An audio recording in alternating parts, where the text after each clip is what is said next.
Welcome to Sunday morning at the Marxist Library. But we used to meet at the Nebel Proctor Marxist Library, a brick and mortar building in Oakland, California. But since then, we have been meeting virtually on Zoom. And my name is Roger Harris, and I'm with the Institute for the Critical Study of Society, the ICSS, which is the group that brings the Sunday mornings to at the Marxist Library program. And these programs have been organized by the ICSS, and you can reach us at our website, ICSSMarx, MARX.org. And we will have this program recorded, and that will be on the website in a day or two. So you can see this program, but you can also see all our previous programs. And we've been meeting for about 15 years every week. And we're very proud of having established a atmosphere, a culture of comradely discussion here at the Marxist Library. Now, you don't have to be a Marxist to come to our programs or even to be a presenter. The program committee is Marxist, and we recommend Marx very highly. In fact, our motto is taken from Karl Marx's 11th thesis on Feuerbach, and most of you probably know that is, philosophers have only interpreted the world in various ways. The point, however, is to change it. You can sign up for email notifications for future programs, past programs, and contact us at the website. And again, the website is ICSSMarx.org. So please give us your input. And if you haven't signed up for our weekly announcements for the weekly programs, please do that as well. Our presentation today will be about 40 minutes, 50 minutes, and then we'll make a short break for announcements, and then we'll have a robust Q&A, and then we'll end at about 12:30 Pacific Standard Time. The program today is a very important topic, a very topical topic as well, how the world order is shifting, BRICS or NATO. And this program addresses the rapidly changing world order. In the last year or so, in just the last year or so, there's been a bunch of summits, the BRICS summit, the G20, the G77, and the UN General Assembly. And these summits have been so hectic that it felt like a whirlwind of events that each which marks the accelerated temporal change at the international plane.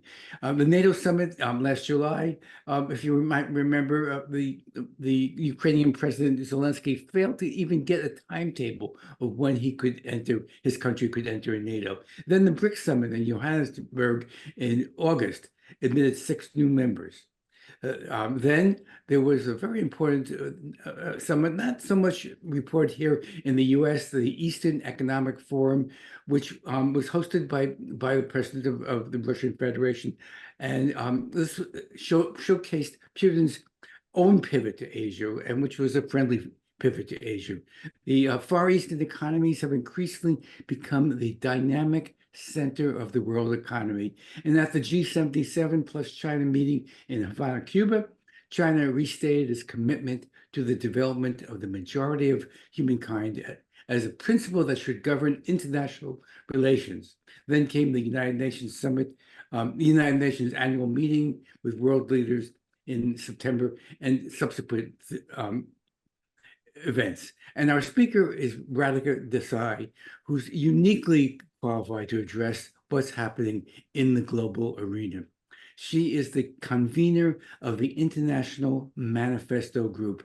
And if you haven't followed the International Manifesto Group, I would highly recommend you to look up their website and follow their webinars and sign their manifesto and follow their thoughts, because I think this is one of the most important tendencies within the left that is emerging right now. Dr. Desai is a professor at the Department of Political Studies and director of the Geopolitical Economy Research Group at the University of Manitoba. She has many publications, just to mention two of her books. One is The Geopolitical Economy After U.S. Hegemony, Globalization and Empire and Intellectuals and Socialism, Social Democrats and the Labor Party. She is also author of numerous articles on in a number of left-leaning journals, including the Economic and Political Weekly, the International Critical Thought, New Left Review, Third World Quarterly, World Review of Political Economy, and so on. With Alan Freeman, Radhika co-edits the Geopolitical Economy book series with the Manchester University Press and the Future of Capitalism book series with Pluto Press. So with that introduction, Radhika, please present your work, and we're very much looking forward to hearing what you have to say. And unmute yourself, please. Right. Thank you. Yeah, and I should just warn you that I do have a dog, so sometimes he goes a bit crazy, so I like to mute myself. Right. So thank you so much, Roger, for this very kind introduction. And I have to say that I feel very privileged. I speak and write as a Marxist. Although, as you will see in my talk, I have a very distinctive interpretation, as I suppose that could be true of all of us. But it's particularly a big privilege to interest a group of people who are interested in Marxism, at least whether or not they're Marxists or not, because I do think that this is a very important current of thought. So let me begin my talk by sharing my screen.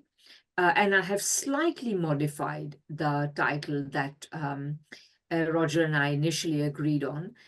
So I'm going to talk about the world at a crossroads, BRICS or NATO, development or war, because I think that is indeed the very serious choice that faces the world.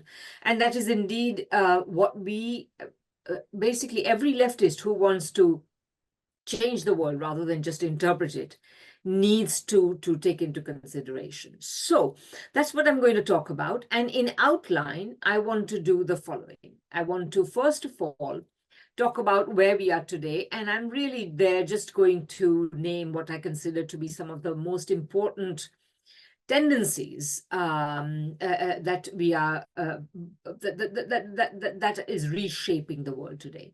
Then I want to look at the conventional explanations of how we arrived here, only in order to show you that really what's going on in our time is that mainstream, conventional, non and anti-Marxist scholarship has really reached a low ebb. It's actually at its wit's end. It is no longer capable of coping with the world that it witnesses. So once having done that relatively briefly, I want to then dive into what I call geopolitical economy. Now, the reason for doing this is that, of course, I can't address a group of Marxists without, if I were to give some sort of superficial explanation of where we are at, I don't think you would be satisfied. And in any case, what I have, and nor am I satisfied, and what I've been doing, I would say over the past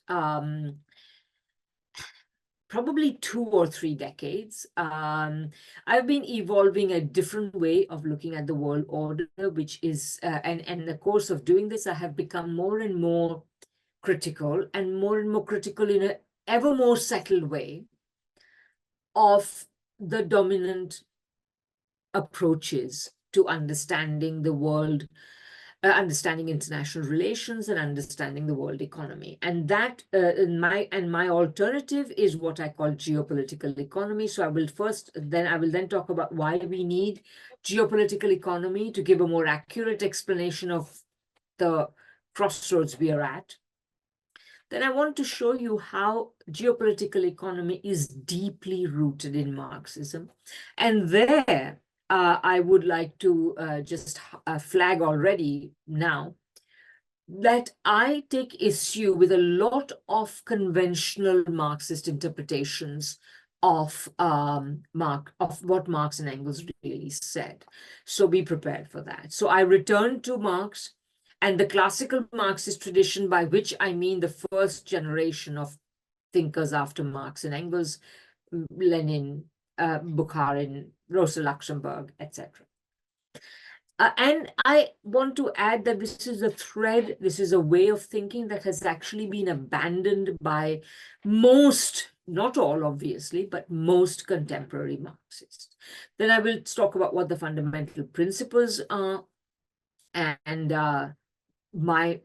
essentially what I argue is that part of what's happened to Marxism is that Marxism has accepted what I call the cosmopolitan way of looking at the world order, which thinks of the world order as a seamless whole, where the existence of nation states does not matter. There is no such thing as a national economy. And I contest that. I think that national economies do matter. And I also make the argument that they mattered for Marx and Engels.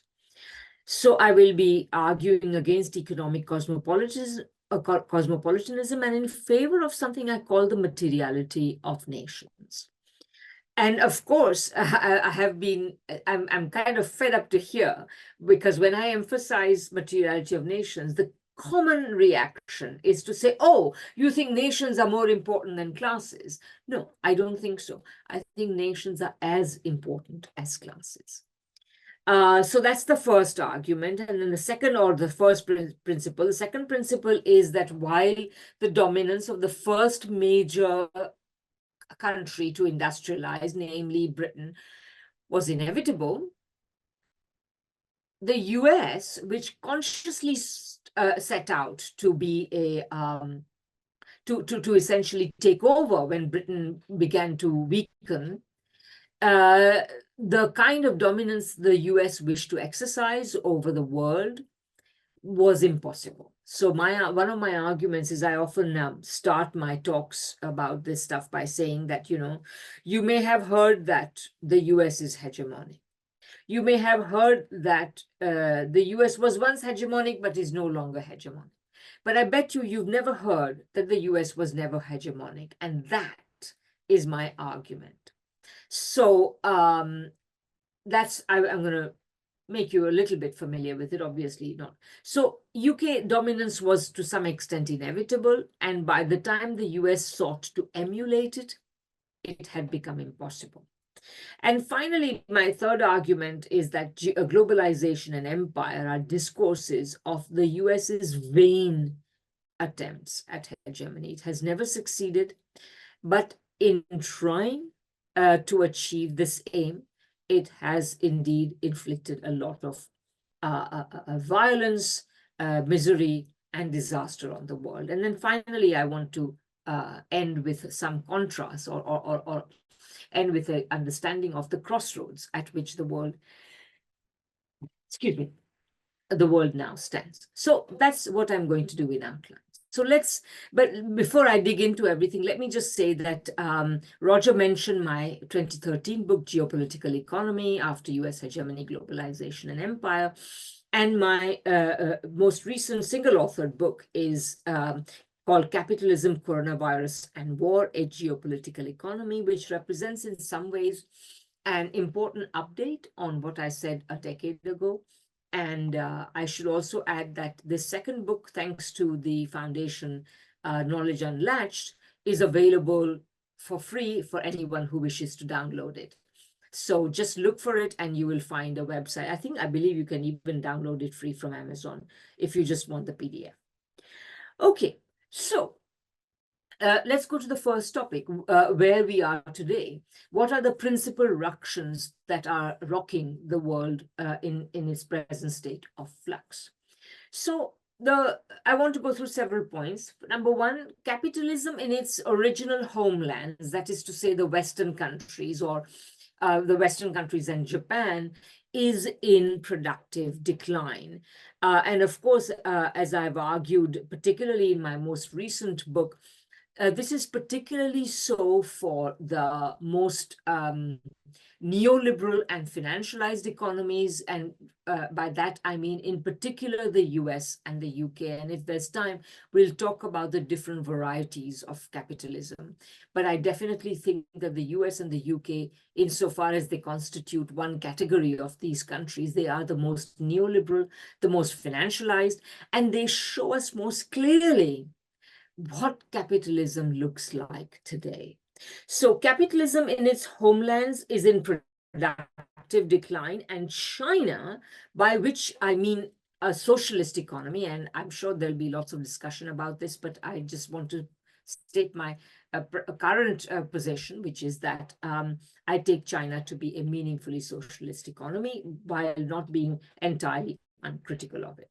So China and perhaps the BRICS are rising, that this reality is contrary to what was expected in the post-Cold War period. If you remember, about 35 years ago, the Berlin Wall came down, the Soviet Union ceased to exist, and everybody thought that there would be two new elements. The world order would be defined by two new things. Number one, that the world order would be sort of presided over by a benevolent US unipolar power of the United States, and that it would enjoy a great peace dividend. That is to say, defense spending would go down, etc., etc. In reality, rather than unipolarity, we have witnessed the advance of multipolarity. And what I will come back to this later, but what I, following Hugo Chavez, also like to call pluripolarity.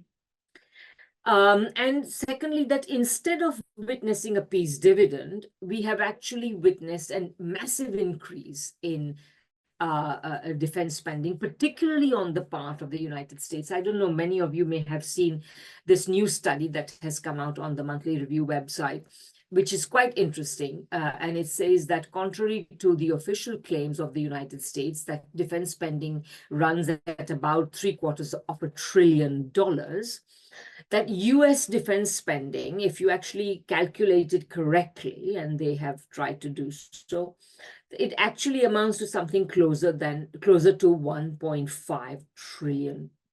That's an enormous amount of money.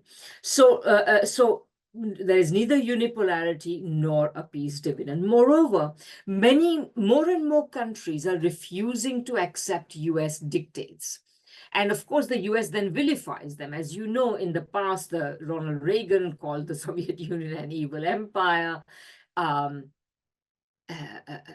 George Bush Jr. had his own nomenclature for Iran and Syria and North Korea.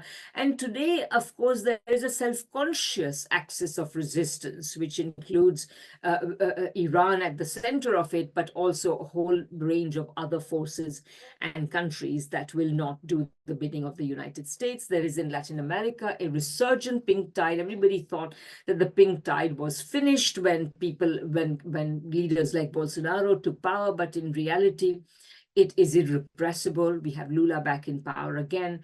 We have a whole range of progressive governments, including in Colombia, taking power in Latin America. And finally, you have the most newest eruption that people are sort of, obviously, with the current tragedy in Gaza, people are not paying attention to it. But nevertheless, we have the eruption late last year in the former French colonies in West Africa, and the newly emerging alliance of Sahelian states. So these countries are increasingly flouting US dictates. Moreover, even among countries like the European countries who are allegedly US allies, they are increasingly groaning under the burden of the alliance. And while the US, for example, may be lucky enough to have very pliant governments in some of the most important capitals in Europe, Berlin, Paris, London, etc., the fact is that both the ordinary people of Europe, as well as important sections of the capitalist elites, are asking questions about where the US is taking Europe. So in that sense, even, I mean, quite frankly, if you want to know what it is like to be an ally of the United States, just look at Ukraine, where the United States wants, as in the words of John Mearsheimer, wants to fight Russia till the last Ukrainian. This is what the price you pay for being an American ally.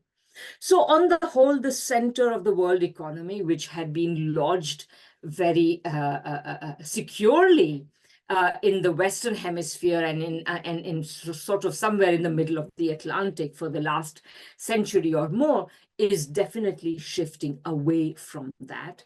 And the West is reacting to this with trade wars, technology wars, and of course, outright military wars. So in that sense, we have that. So that's part of, the reason why there is no peace dividend. And in this context, the posture, I would say, of the major powers that are opposing the United States, such as obviously China in the forefront, but also Russia and many others, it has been principally defensive.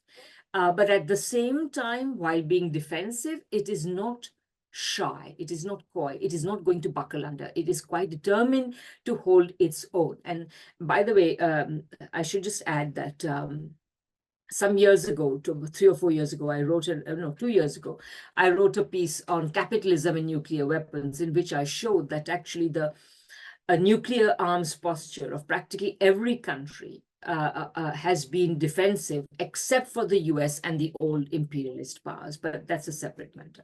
And then finally, I would say that another very important element in the current situation is that the dynamic of domestic politics, certainly in the Western countries, is headed towards war, because essentially what we are looking at is a political elite, whether you're talking about, and I mean, look at the 3 Western countries I know best. I know the United States, I know Canada, I know the UK. In all these 3 countries, the established political class has absolutely lost any credibility.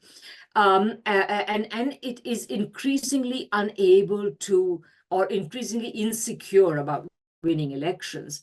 So as a consequence, if you wish to do the bidding of your corporate capitalist classes, then the only way you can achieve that is by promising war. It's the last refuge of a ruling class that has actually forfeited its right to rule, if that right is to be seen to depend on delivering some modicum of well-being to the ordinary people of those countries. So instead of providing with well-being, providing ordinary people with well-being, what we are finding is that these countries are essentially going for war in order, I mean, there's in order that they will be elected as war leaderships. So there's no doubt in my mind, for example, that President Biden, if he has any chance of fighting this next election, his best chance is to fight it as a war president. With war on a multitude of different fronts. So you've gone from Ukraine to Gaza to God knows whether Taiwan will be included. There's also, of course, the war, or whatever you want to call it, in the Red Sea, etc. So anyway, these are some of the main elements of where we are today. So now, how did we get here? So if you look at the dominant explanations, I have to say, I found it hard to put together this slide, because quite frankly, it was hard to order these things. But let me just go in no particular order in terms, to tell you what I consider to be some of the main diagnoses that are offered to us by the mainstream academia, the mainstream intellectuals, mainstream scholars, etc. So first of all, we are told that, the sensible people like President Biden and Rishi Sunak and Justin Trudeau and whoever else, Emmanuel Macron and Olaf Scholz, these people are opposed by a mad populism, which is both of the right and the left. So they would love it if you could put both Trump and Bernie, Donald Trump and Bernie Sanders, put Boris Johnson and Jeremy Corbyn in the same box. They're populist, they have to be dismissed, and that's why you should elect President Biden and Prime Minister Sunak and President Macron and what have you. So that's the first sort of explanation, and we can discuss this. It's quite frankly, it is so full of bad faith that it's incredible. But anyway, there it is. The second then explanation is that they say, oh, the world is rejecting liberal principles, both political liberalism and economic liberalism is being rejected. We must fight for democracy. We must fight for free trade and openness and the rules-based international order. again, this is a completely self-serving explanation. And as you all know, the so-called rules-based international order has been lampooned by many people, saying that the rules are made as they go along. They are not written down anywhere. And quite frankly, if the rule is not written down anywhere, then Baba Black Sheep is a rule book. I mean, who cares? Thirdly, there is, of course, the lamentation about deglobalization. The world is deglobalizing, blah, blah, etc. And I just find this interesting because I have historically, like going back to the early 1990s, when discourse about globalization became really big, I have always questioned the discourse of globalization. So it gives me particular pleasure to note that everybody and their dog is now talking about deglobalization. But quite frankly, the only objection I have to the term deglobalization is that it assumes that something like globalization ever happened, but it did not. And we'll come back to that. So people lament deglobalization. Then people say that you need to reassert US leadership, and to some or the other degree, people recognize that US leadership is being, is on the decline, etc. And of course, the election of President Biden was invested with a lot of hope that US leadership could be reasserted, but we have already seen that that US leadership is actually really difficult to assert today, both because US has lost economic weight and economic attraction, but also because the US increasingly acts in ways as to repel rather than attract the rest of the world. For their part, the realists, and I don't want to badmouth John Mearsheimer, I do follow him. I think he's very good. And realists generally are slightly more sensible than the liberal imperialist wing, what you call the neocons, who are essentially in power with the Biden administration. So I agree with a lot of what the realists have to say, but the problem with the realist paradigm is that they think that all the countries of the world would behave like the United States if they could. And I think they're simply wrong about that. And so, and in order to explain why the United States does not behave in the way that they think it should behave, they are forced to come up with this idea that, oh, there's this Israel lobby that skews US policy away from its realist principles and forces the US to behave in these liberal ways.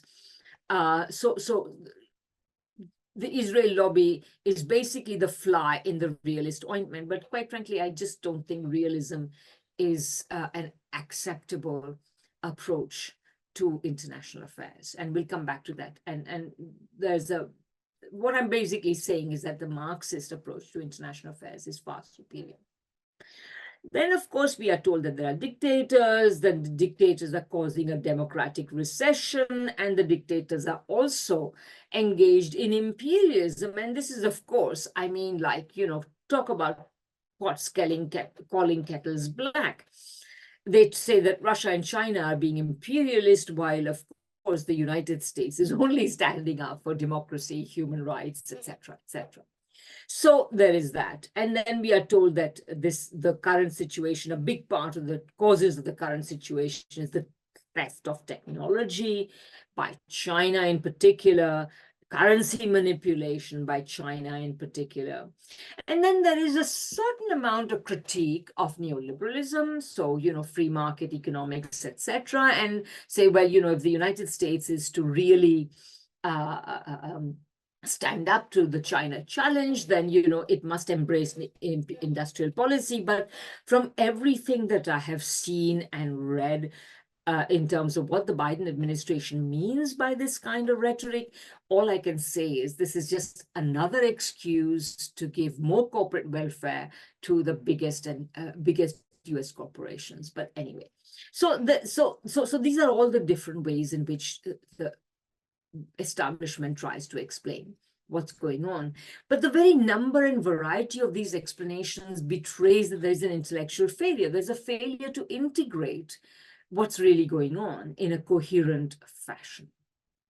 So we therefore need a new approach, because none of the existing frameworks either in international relations or in the discipline that's called international political economy could anticipate these developments. If you were following any of these, whether it was, globalization or US hegemony or realism, you would not have anticipated the current conjuncture.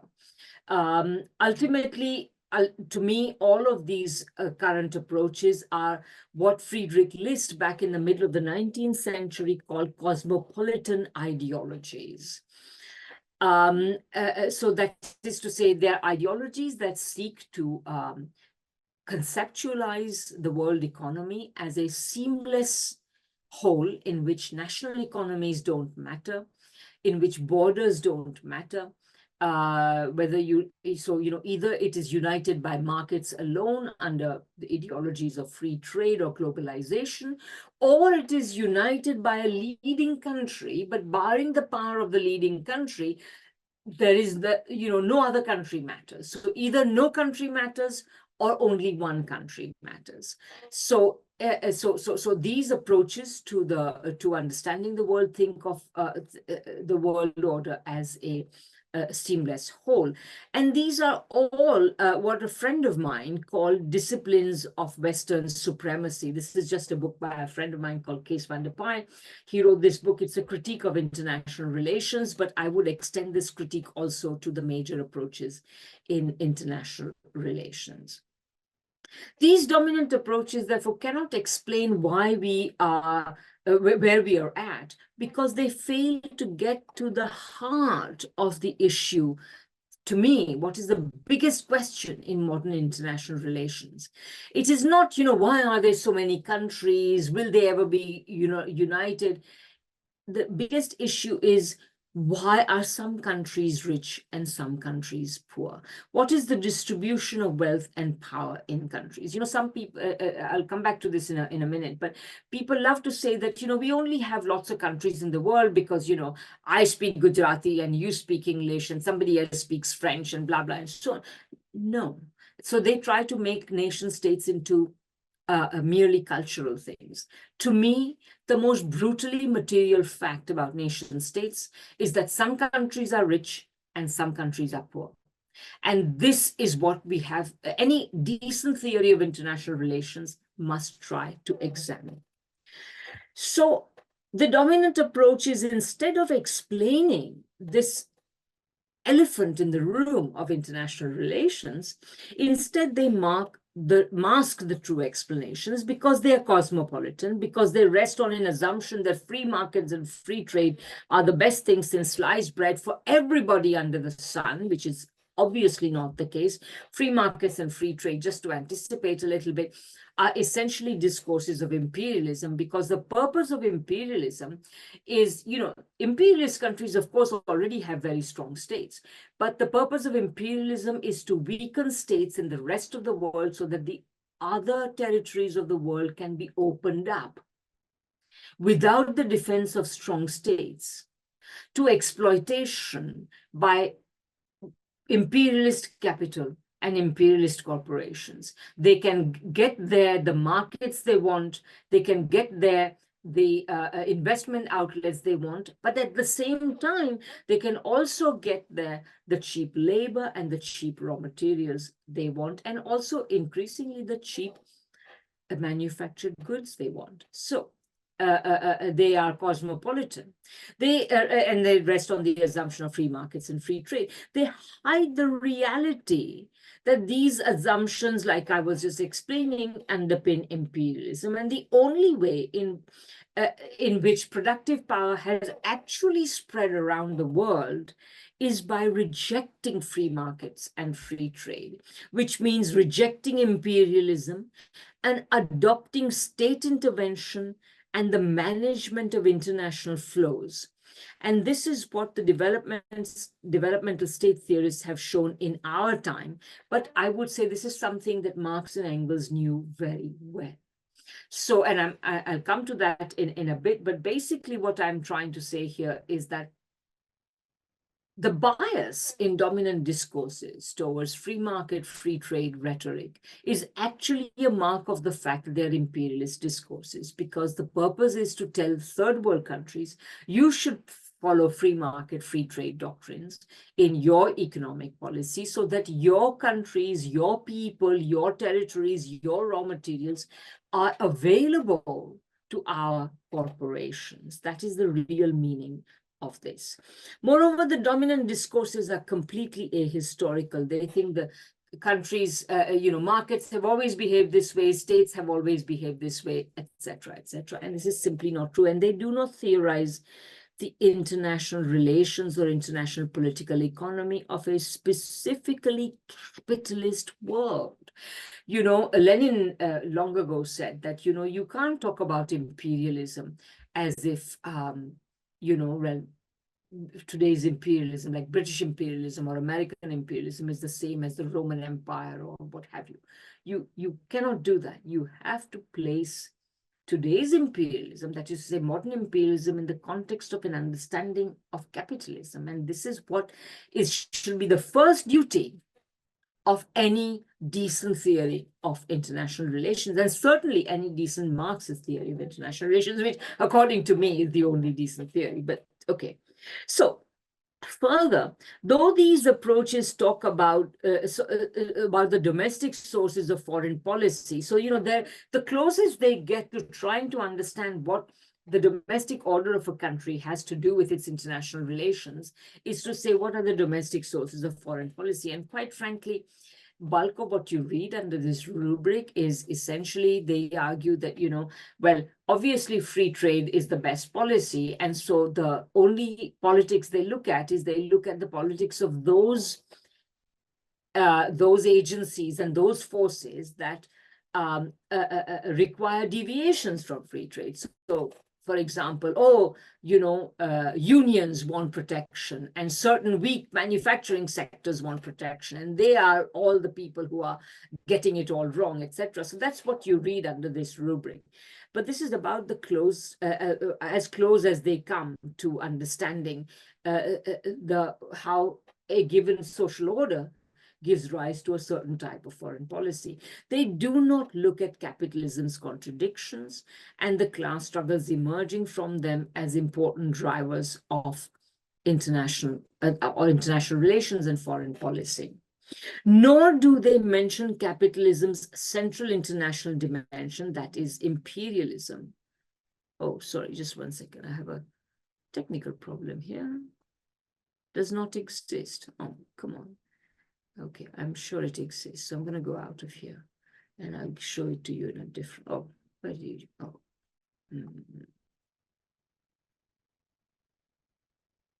yeah. Okay, so I don't know why it didn't work, but yeah. So I wanted to show you this slide. So this is the imperial world at its height in 1914. So you can see that actually the bulk of the world is divided up into a small number of empires, except for the green bits, which are not formally colonies. But of course, there was also the green bits like Latin America or China at the time were subject to informal imperialism. And of course, today, to me, this is one of the most interesting maps in the world, of a map of all the governments that have placed sanctions on Russia. So you see all the black bits, and what you see is essentially the imperialist world of 1914, with a few tiny bits added in Eastern Europe and South Korea, Taiwan, etc., but nothing else much has changed. So I'll just go back to my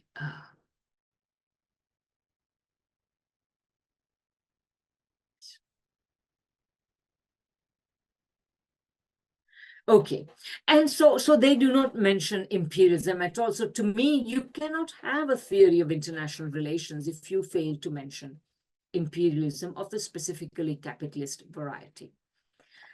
And so, and on top of that, there is no theorization of why socialism emerged so early in the history of capitalism. Think about it.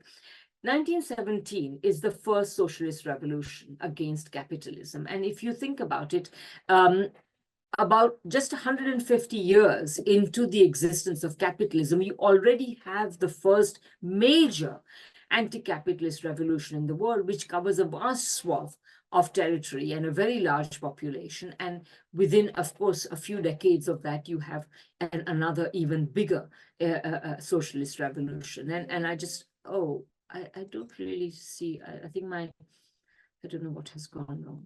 Okay, I'll just go back to, oh dear. I had it all set up.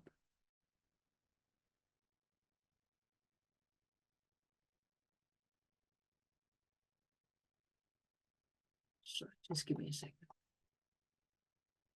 So I was going to show you this, just a visual image, and I don't put any store by this, but it's just a rough and ready image of the number of countries where socialism is or has been the ruling ideology. And if you think about this, the number of countries in the world, so you can see that a very, very large part of the world, which is largely outside the imperialist core, has sought some sort of socialism, because this is the only serious way of dealing with the problems of imperialism, in my humble opinion. Just give me a second. So I'm just going to take a brief time out. I'm going to stop sharing and just see if I can resolve this problem, because I do have a lot of hyperlinks and I don't know why they're not showing up. Give me a second. So this is why a new approach is needed. And so what I would like to talk about now is why geopolitical economy, the approach that I have proposed, is the correct approach. So geopolitical economy, in my humble opinion, I feel that, well, the major reason why it's the correct approach is because it follows Marx, but also it follows Marx in ways that it sort of recovers the original Marx. So let me explain to you what I mean by that. So it returns to Marx's original analysis of capitalism and extends it to the international plane, much as Marx himself did. And I want to pause here a little bit. So, you know, I've been developing the idea of geopolitical economy for several decades now. And I would say that it's always, so at some point about, I would say a decade and a half ago, I encountered this a passage of Marx, because we were doing a reading group and we read Grundrisse very systematically.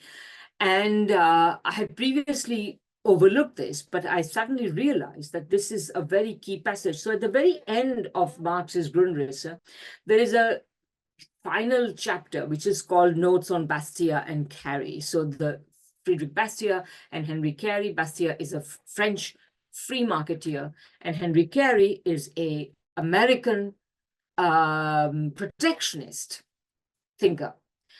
And what Marx says about, and in these notes, and they're only like 3 or 4 pages long, what Marx says is really revealing, and it shows that Marx really thought in terms of what I will later call the materiality of nations. That is to say, nations and classes are just as equally material to each other, and that nations and national economic policy and national economic foreign policy, protectionism, etc., make a big difference. You know, because when you read most Marxists, they will tell you that Marx was the sort of original theorist of globalization. He felt that free market and free trade were the natural thing to in capitalism, and that's what capitalism was, etc. There could be no other thing. In reality, let's look at what Marx says. So first, so he says here, and I call it Marx's geopolitical economy. And you'll see this expression, the relations of producing nations, which I really think should be the goal. You know, if Marxists are going to theorize international relations, they should theorize them as the relations of producing nations. So Marx says, with Carey, who is a mercantilist thinker, the harmony of bourgeois relations of production. So clearly, as a mercantilist thinker, Carey thinks that within any society, within the United States, bourgeois relations of production, capitalist relations of production produce harmony. Okay, the harmony of bourgeois relations of production ends with the most complete disharmony of these relations on the grandest terrain where they appear. So first of all, let me say that, so domestically there is harmony, but internationally there is disharmony. Moreover, this disharmony appears on what Marx calls the grandest terrain where bourgeois relations of production appear, namely the world market. And there they appear in their grandest development as the relations of producing nations. So Marx is saying that if you are going to examine the contradictions of capitalism domestically, fine, do so, this is important, but also realize that these contradictions appear in their grandest development on the grandest terrain only in the international sphere. This is an invitation to consider imperialism and the opposition to imperialism as the international contradiction, and as the contradictions of capitalism develop to their grandest level. I don't believe any Marxist theorist you've so far met has told you that.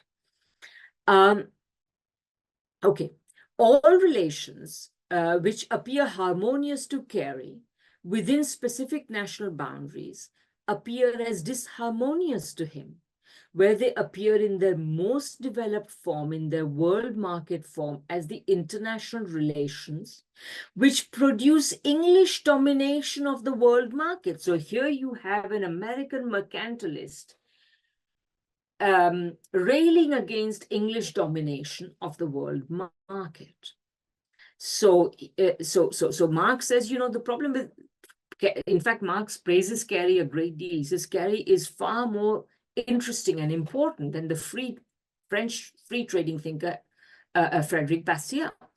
But at the same time, he then proceeds to point out the limitation of Carey and says Carey does not understand that the relations that produce English domination of the world market are no different from the relations that produce the domination of some firms over other firms within the domestic market. The concentration of capital within a country and the dissolving effect of this concentration present nothing but positive sides to him. So domestically, he is completely in favor of the big outcompeting the small. But internationally, Carey has a big problem with this. The monopoly of concentrated English capital and its dissolving effect on smaller national capitals of other countries is for him disharmonious. Carey wishes to arm the United States against the power of Britain in the international market.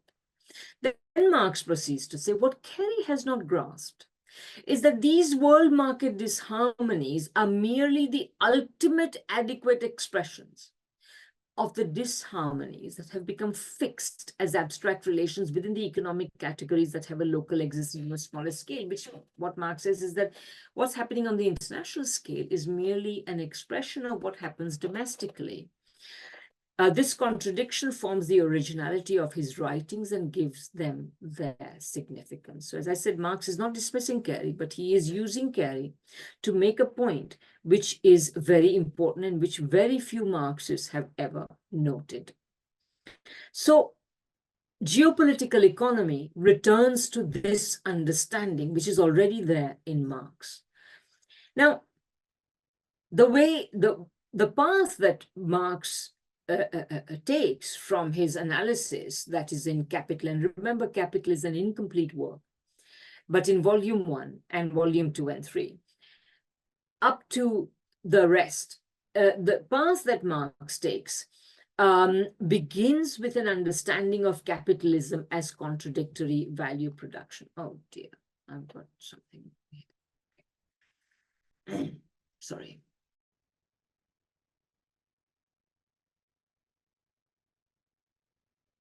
Okay, so I was just going to show you this thing. So I don't want to spend too long on it. We can return it in the Q&A. But the way I think about this is in my book, which is available open access.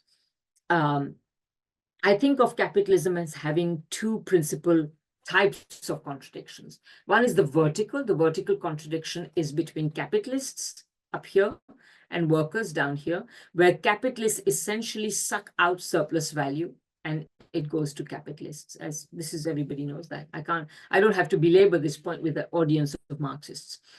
But then there is also the vertical contradiction, in which what happens is that in a competition between different capitalists, surplus value goes, excess profit goes to the lowest cost producers, so that among capitalists as well, the higher cost producers lose profits to lower cost producers who are more efficient producers.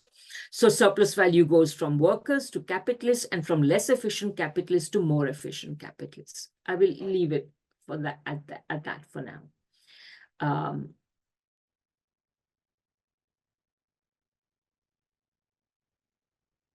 Okay.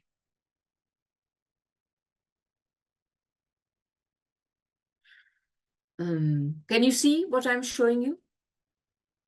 Yeah, good. Okay, so yes, so that's so for Marx and his historical and critical political economy, capitalism is contradictory value production.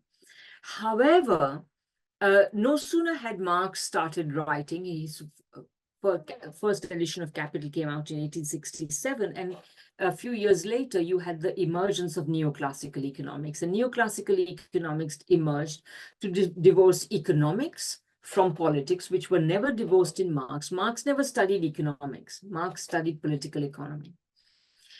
And this new type of economics, which was very ideological and whose purpose was to justify capitalism, denied major elements of Marxism. The Marxist focus on production was displaced by a focus on exchange. Marx's focus on value was displaced by a focus on prices. And Marx's insistence that there were contradictions in capitalism was replaced by either a notion that there was equilibrium, or in the most doggedly pro-capitalist school of neoclassical economics, namely Austrian economics, it was replaced with the assumption that even if you do not have equilibrium, nevertheless, what capitalism provides is the best possible scenario. So neoclassical economics emerged to justify capitalism again. Now, you'd have thought that most Marxists, witness to this emergence, would have combated the emergence of neoclassical economics, but they did not. Rather than combating it full frontally, they followed what Nikolai Bukharin called a policy of theoretical reconciliation, and instead produced a Marxist economics, which to me is an oxymoron because, as I say, Marx never studied economics. And it was based on attempts to fit Marxism into the newly emerged neoclassical economics. This was an enterprise that was bound to fail. It did fail, but it left in existence something we call Marxist economics, which is an incessant effort to keep trying to achieve what cannot be achieved, which is a reconciliation of Marxism with neoclassical economics. But since it cannot be achieved, it is the ultimate it's the enterprise that will never end because it will never be achieved.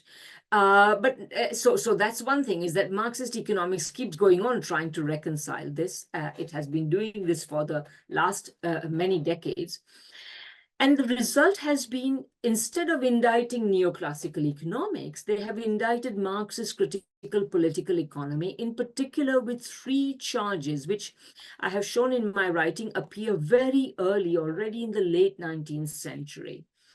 That Marx's value analysis suffers from a transformation problem, where Marx is not able to translate value into prices. That Marx did not say that demand deficits were a problem. I have written a very long article showing chapter and verse on how many times Marx said that demand deficits were a problem, and that Marx was wrong about the tendency of the rate of profit to fall. So these are the three standard objections that so-called Marxist economics raise against Marx. And by the way, this is also very important because, people say, oh, isn't it amazing that there are Marxist economists who teach in academia? Well, sure, but they teach there while saying that Marx was wrong. What could be more useful to mainstream academia than so-called Marxist economists who say that Marx was wrong? Anyway, so geopolitical economy returns to the original Marx, and it reinstates the historical, which is to say dialectical and materialist approach. It continues the focus on production, and by the way, it very importantly problematizes finance, which again, very few Marxists do. A lot of Marxists think that finance is just another form of capitalist activity, not to be differentiated from production. Nothing could be more false. It reinforces a focus on value and understands its real relation to price. It also reestablishes a focus on the contradictions and crises of capitalism. And again, I'm going to show you this chart, but I'm not going to spend a lot of time on this. In the question and answer, we can come back to it. But very briefly, and this is a chart I have been developing over the last 15, 20 years. In terms of understanding the contradictions, I feel that in capitalism, there are many spheres. Of course, there's a sphere of production, there's a sphere of realization or exchange, sphere of money, finance or credit, there's the ecological sphere, there's the domestic sphere, and the international sphere. And in each of these spheres, contradictions emerge because capitalism demands things that are actually difficult to achieve if they are contradictory. You know, it's a bit like, anyway. And by the way, I consider production and realization to be the core spheres of value production, but this cannot take place without appropriate circumstances in the rest of the sphere. So in each of these spheres, you get two different types of contradictions. One is intra-class or inter-bourgeois or inter-property class contradictions, and inter-class or contradictions, that is to say contradictions between the capitalists and the working class. And if you have this format, then you can find specific types of contradictions everywhere. So let me just focus on about 6 of these.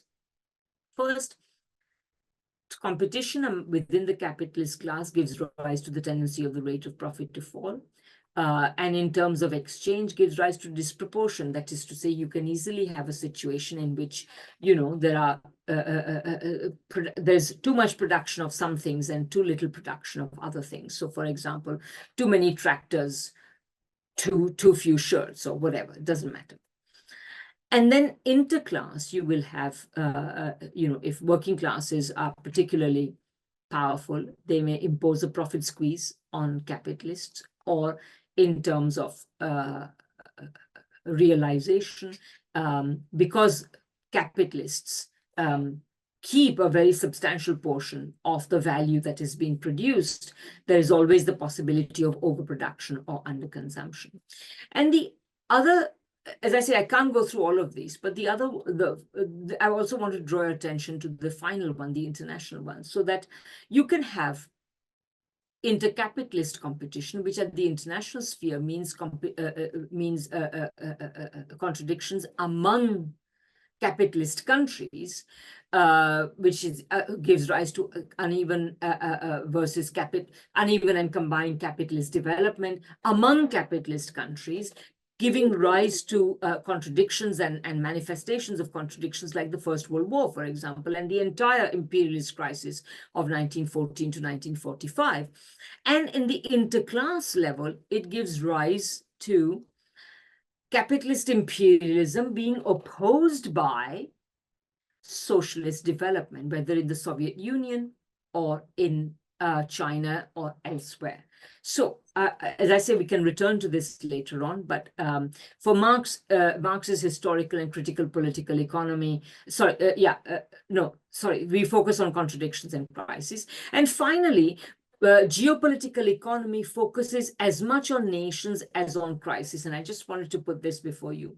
Marx said in a pamphlet on free trade in the mid-1840s or late 1840s, he says, if free traders cannot understand how one nation can grow rich at the expense of another, we need not wonder these same gentlemen also refuse to understand how within one country one class can enrich itself at the expense of another.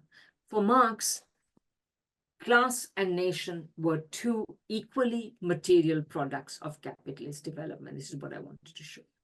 Okay, so, sorry, how much time do I have? I think we should probably start wrapping this up so we can get to the Q&A. Yes. Okay. So I'm sorry. I guess I've taken way too long. So I will definitely wrap up very quickly. So in that case, I won't go into the.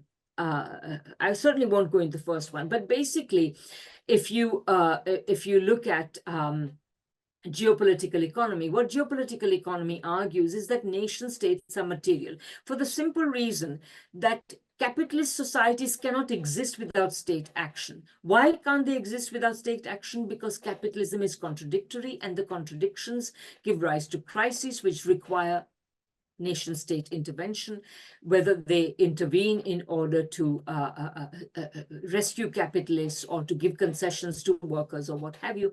It doesn't matter, but they must intervene. So nations, you cannot understand the political economy of capitalism without making state intervention a central element of it. And this means also that internationally, because capitalism is contradictory, powerful capitalist countries seek to exert imperialist control over the rest of the world.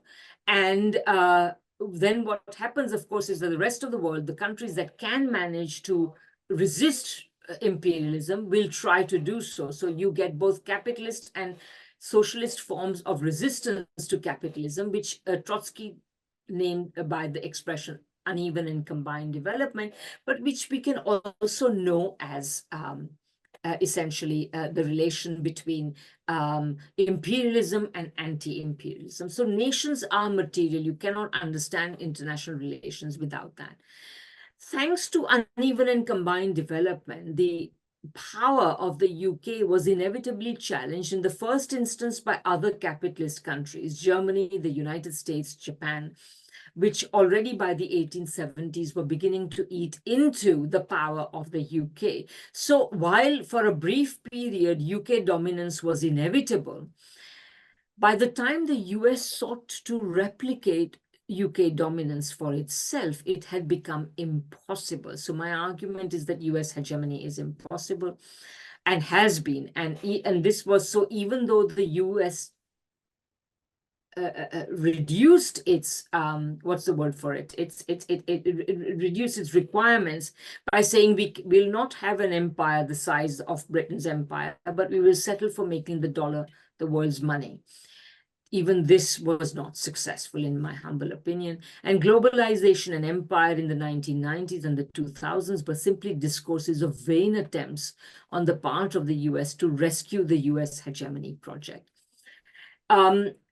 I will just take a little moment to underline this, which is that, you know, in my newest book, what I particularly emphasize is that, you know, today, I would argue that what we are witnessing is the increasing senility of capitalism. And I want to emphasize that this senility was foreseen by Marx. Marx had already anticipated at the end of the 19th century that once capitalism arrives at its monopoly phase, it was basically ripe for transition to capitalism. And without going through all of this, I just want to say that he felt that once monopoly capitalism was achieved, then private capital would now receive the form of social capital, Marx said, of capital of directly associated individuals in the form of joint stock companies, so that they would appear to be social, that the moneyed investor would be increasingly only taking interest rather than profit. And this is the last one I want to emphasize, that this kind of capitalist production in its highest development, and remember, Marx felt monopoly was the highest form of development of capitalism, was a necessary point of transition towards the transformation of capital back into the property of the producers, no longer the private property of individual producers, but rather as the property as associated producers is directly social property, a point of transition towards the transformation of all functions formerly bound up with capital ownership in the reproduction process into the simple functions of associated producers into social functions. So what I want to say is that the reason I emphasize this is that we had this crisis in the early 20th century, the world wars, the Great Depression, etc. Thereafter, it looked as though briefly capitalism went through a big expansion, but actually it was not a capitalist expansion. It was an expansion which was directly because of the socialistic measures of Keynesian welfare state, etc. That was implemented at the time by the major capitalist countries. And we know that because the moment neoliberalism began to be implemented, the growth of capitalism was reduced massively, and we have, for the last 40 plus years, we have simply been going from one crisis to another. That is to say, capitalism, Marx was right, capitalism was already past its sell-by date. It got a lease of life on the strength of socialist crutches after the Second World War. But quite frankly, the reason we are witnessing the decline of capitalist countries and the rise of socialist China in particular is due to this.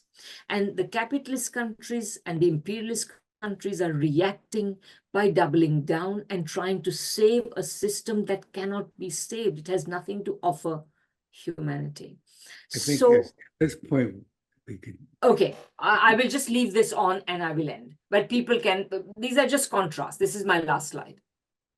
I'm so sorry about this. Yeah. No, thank you. Maybe take off the share screen because we'll be going into the Q&A if we could, please. Yes, of course. Let me Thank you. We have yeah. a full house here of about 50 people. So in a moment, we'll go into the Q&A. And thank you so much, Radhika. This is really a fascinating application of Marxism to the contemporary situation, and particularly the contribution that you make in the International Manifesto group makes in talking about both the importance of class, but also the importance of the nation state, and not to ignore one or the other. So I wanted to go into a little bit about future programs. Next week, I hope everybody will join us. It's going to be a very interesting program. Our speaker is Jose Luis Granados Ceja. He's with a group called the Mexico Solidarity Project. And they're a group of people that support the government of Andres Manuel Lopez Obrador, better known as AMLO, the president of Mexico. Mexico is having a national presidential election in June. Very important. Mexico is very much underrated as an important country. It's one of the top 3 trading partners of the United States. And for us who are on the left, we should remember that Mexico was the first of the great 20th century revolutions. So there'll be a lot to hear from Jose Luis. Raj, would you tell us a little bit about the speaker that you're bringing in? Would that be possible? Yeah. Basudev Nath Chaudhary is based in Calcutta, and he's writing a book which is not yet finished. Neoliberalism is the kind of similar to Radhika's assertion that it is really the irresolvable contradictory stage of capitalism. And he's also leading class struggles with workers in West Bengal. So it should be very interesting talk. All those who came to today's session will be very interested in that as well. Well, thank you, Raj. So, and we're working on other programs as well. So please check our website, icsmarks.org. Give us your emails so that you can get notices of these weekly programs, and communicate with us and let us know what you're thinking and what you'd like to see us do at this forum here. So to begin the Q&A, again, the rules are 2 minutes to make a statement or a question, and then Radhika will have as much time as she wishes to respond. And Richard Wright, if you can unmute yourself, and you'll be the first speaker. Now, questioner. You may regret that, Roger. Thank you very much for a great presentation, Dr. Desai. I had a couple of questions. One of which is pretty straightforward. The other one of which is I'll probably end up skating on very, very thin ice here. I'll ask the simpler question first. At the start of the program, you talked about productive decline. And I was wondering if maybe you could elaborate on exactly what you mean by productive decline, whether it's whether it's financial or whether it's production or just if you could elaborate a little bit of that. The second question, and this one is where I'm probably going to get out there a little bit.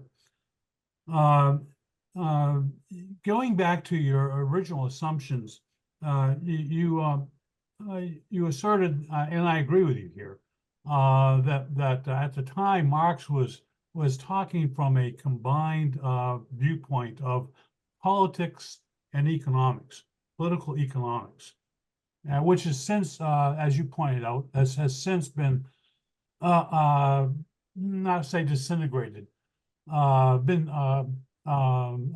it's been separated into studies. The question I have here is one of the axes that you didn't discuss, and I think is important, is at the time that Marx was writing, there was a world revolution, if you will, in perspective, which included the psychological dimension.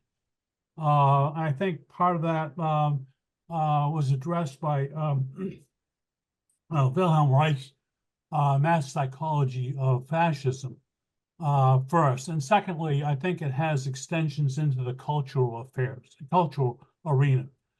Could you maybe discuss a little bit of that? I mean, it seems we talk very much in terms of production. We talk very much in terms of economy.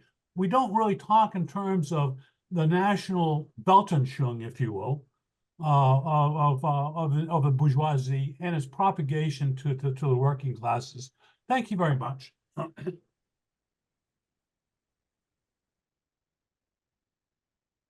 Oh, should I just respond to each question as they come up? Yes, we'll do one question at a time. Oh, great, sure. That way we have more of an interactive situation. That's actually very luxurious, and I like that very much. So thank you.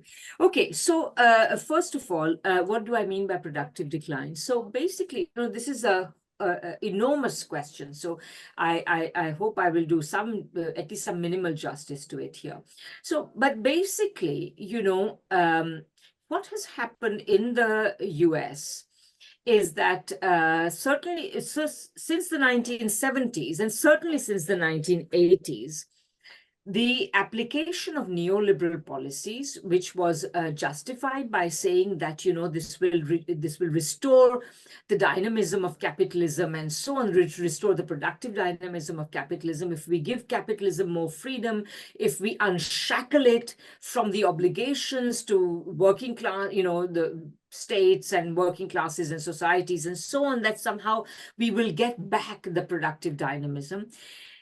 This has not worked. Why? Because capitalism has already become monopoly capitalism. The kind of scenario that is envisaged by neoliberalism is that of competitive capitalism. But we are no longer in competitive capitalism. So when you give monopoly capitalism the freedoms that, the neoliberal freedoms or freedoms generally, what they do is they abuse these freedoms in order to indulge in the senile vices of a senile capitalism, rather than in the vigorous virtues of a young, youthful, competitive capitalism. So they do not invest. Instead, what they do is they are unwilling to invest. And remember also that neoliberalism exacerbates the problems of capitalism by worsening demand conditions. If you are a capitalist, especially a monopoly capitalist, you have plenty of options.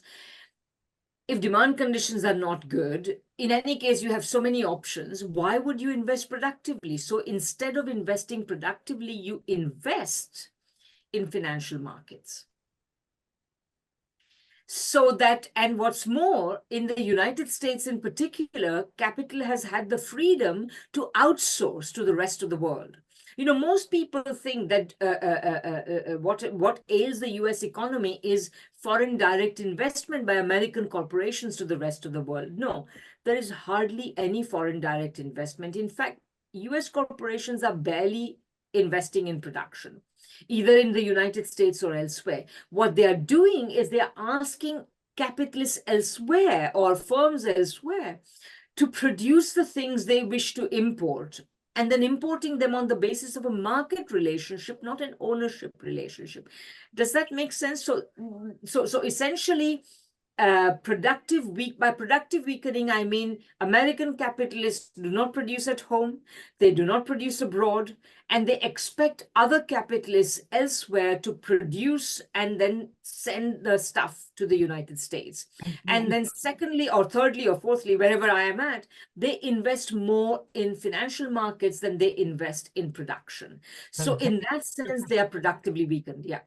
Yeah, which sort of highlights one of the differences between China and the Western industrial. I mean, China goes and reinvests in productive. Okay, I just wanted to. Yeah, and then you had a second question. So you should not separate politics from economics. But you said, what about the psychological dimension? I mean, you know, I would say that if you read Marx carefully, you see, William Reich is already a product of what I call the social scientific division of labor. By the time William Reich is writing, you already have had the emergence of neoclassical economics, which was decisive. What did neoclassical economics do? One of its most fundamental moves was to say, there is this thing called the economy, and it's separate from all other social spheres. And then its independence should be recognized. And what that means is, by saying that you should recognize the independence of economies, what they mean is that you should allow capitalists to do what they like. Free markets, state steps back, etc. And then what happens is, and then people say, then there's the economy here, and then there's a society somewhere else, and then there's politics, and presumably psychology, and what have you. Whereas, you know, I would say that if you read Adam Smith or David Ricardo or Marx, for them, everything is part of the same analysis.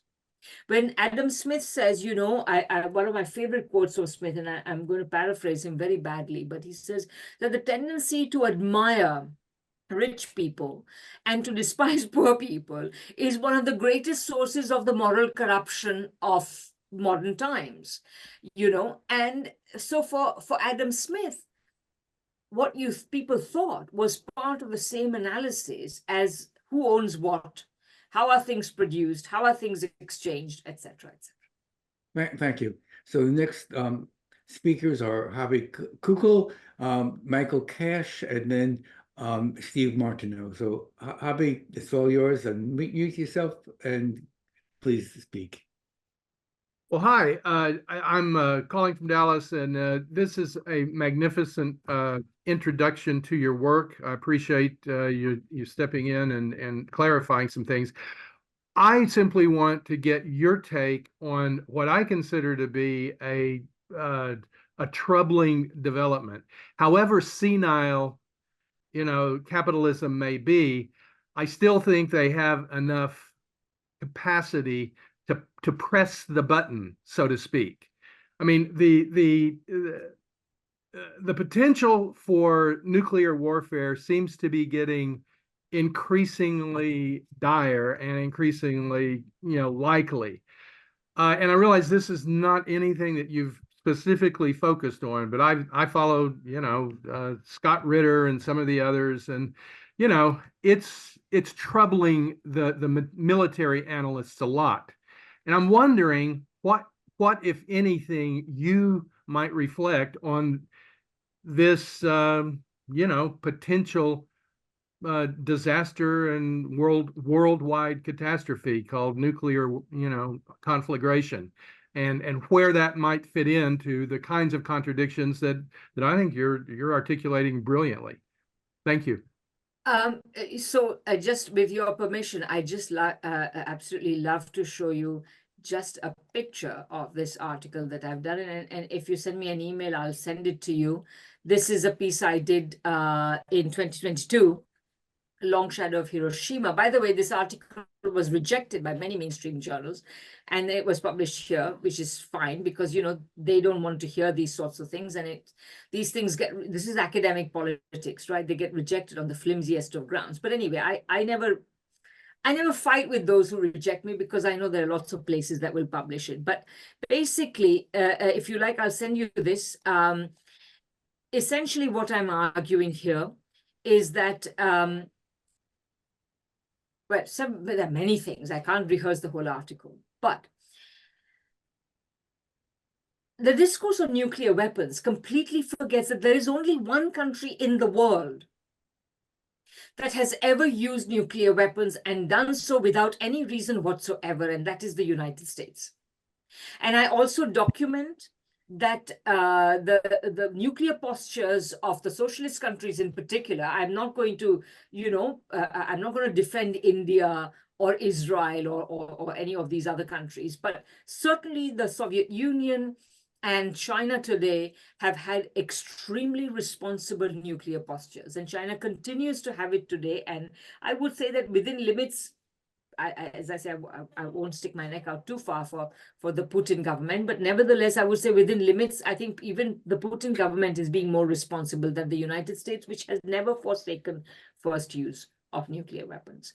But anyway, the point I'm trying to make is that the second point I want to underline is that the United States used nuclear weapons not to defeat Japan, but to put the Soviet Union on notice that they had these nuclear weapons.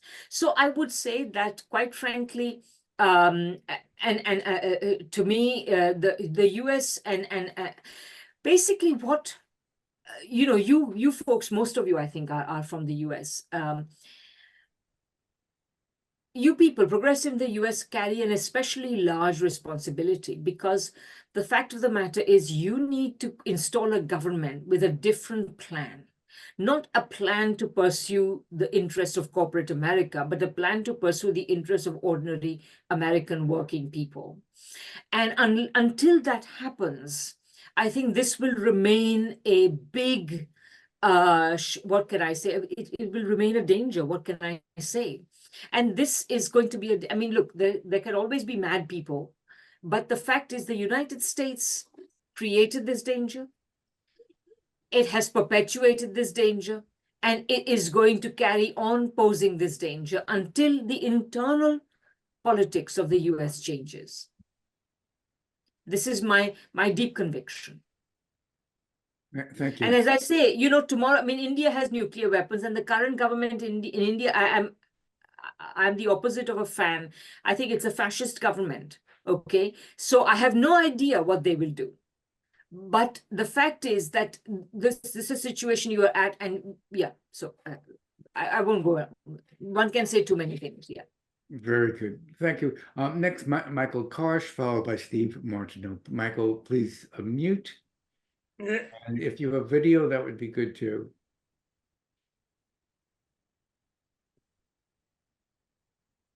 Yeah, I saw your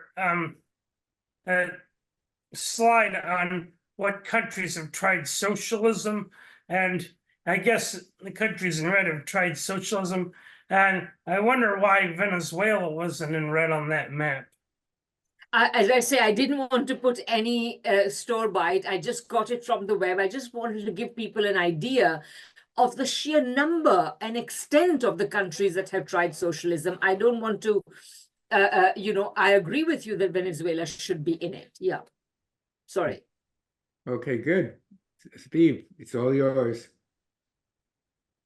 Steve Martineau? Are you there? Yeah, okay. I got it.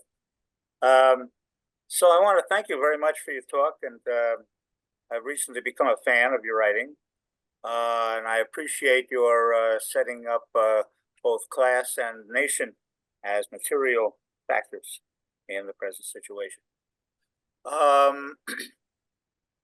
I find that there's now a different or a new contradiction between nations and classes.